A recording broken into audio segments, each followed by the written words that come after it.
G பூம்பா எல்லாருக்கும் வணக்கம் மக்களே. இன்றைக்கி வியாழக்கிழமை. ஸோ இன்றைக்கி புதுதாக வேலைவாய்ப்பு வந்திருக்கு.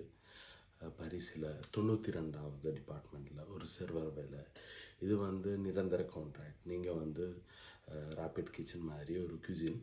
ஸோ உங்களுக்கு எக்ஸ்பீரியன்ஸ் இருந்தால் நீங்கள் நேரடியாக இதில் மெயில் அனுப்பலாம். மற்றபடி இதில் இருக்கிற நம்பருக்கு நீங்கள் கால் பண்ணலாம். எப்படி வேணாலும் நீங்கள் உங்கள் சிவி டைம் கொடுங்க. ஸோ இதுதான் இந்த வேலை வாய்ப்பு. ஸோ நீங்களும் அப்ளை பண்ணுங்கள். மற்றபடி CV creation, motivation, cover letter இதோட டீட்டெயில் வர்ற வீடியோவில் தொடர்ந்து வரும். ஸோ நீங்கள் வெயிட் பண்ணுங்கள். ஸோ தொடர்ந்தும் மோர் இன்ஃபர்மேஷன் வந்துருக்கு மக்களே. நீங்கள் உலகத்தில் எந்த பகுதியில் இருந்தாலும் நீங்கள் வேலை யூடியூப் சேனல் ஜி பூம்பா மூலிமா நீங்கள் தொடர்பு பண்ணால் உங்களுக்கு ஈஸியாக இருக்கும். ஸோ எல்லாருக்கும் நன்றி, வணக்கம். ஜி பூம்பா.